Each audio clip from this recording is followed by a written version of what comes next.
सहस्राणि सहस्रशो ये रुद्रा अधिभूम्याम् तेषाकुम् सहस्रयोजने वधन्वानि तन्मसि अस्मिन्महत्यर्णवेऽन्तरिक्षे भवा अधि नीलग्रीवा शिलिकण्ठाः सर्वा अधः क्षमाचराः नीलग्रीवा शिलिकण्ठादिवकुम् रुद्रा उपस्थिताः ये वृक्षेषु सस्मिञ्जगा नीलग्रीवा विलोकिताः ये भूतानामधिपतयो विशिखासक्कपर्दिनः ये अन्येषु विविध्यन्ति पात्रेषु पिबतो जनान ये पथाम् पथिरक्षय ऐलभृतायौयुधः ये तीर्थानि प्रचरन्ति सृकावन्तो निषङ्गिणः य एतावन्तश्च भूयागुंसश्च दिशो रुद्राभितस्थिरे तेषाकुम् सहस्रयोजने वधन्वानि तन्मसि नमो रुद्रेभ्यो ये पृथिव्याम् ये एन्तरिक्षे ये दिवि येषामन्नम् वातो वर्षमिषभस्तेभ्यो 10 प्राचीर्दश दक्षिणादश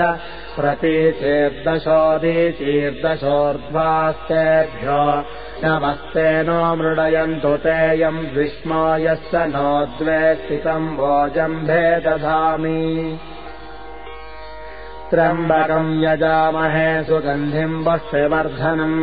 पूर्वारुकमिव बन्धनान् मृत्योर्मुक्षीयमामृतात् यो रुद्रो अग्नौ यो अप्रियवोषधीषु यो रुद्रो विश्वा भुवना विवेश तस्मै रुद्राय नमो अस्तु तमष्टभियस्विषस्तु धन्वायो विश्वस्य क्षयति भेषजस्य यक्ष्वामहेसौ मनसाय रुद्रम् नमोभिर्देवमसुरम् दुवस्य अयम् मे हस्तो भगवानयम् मे भगवत्तरः अयम् मे विश्वभे एषजोऽयम् शिवाभिमर्शनः एते सहस्रमयुतम् पाशा मृत्योमर्त्याय हन्तवे तान् यज्ञस्य मायया सर्वा नवयजामहे मृत्यवे स्वाहा मृत्यवे स्वाहा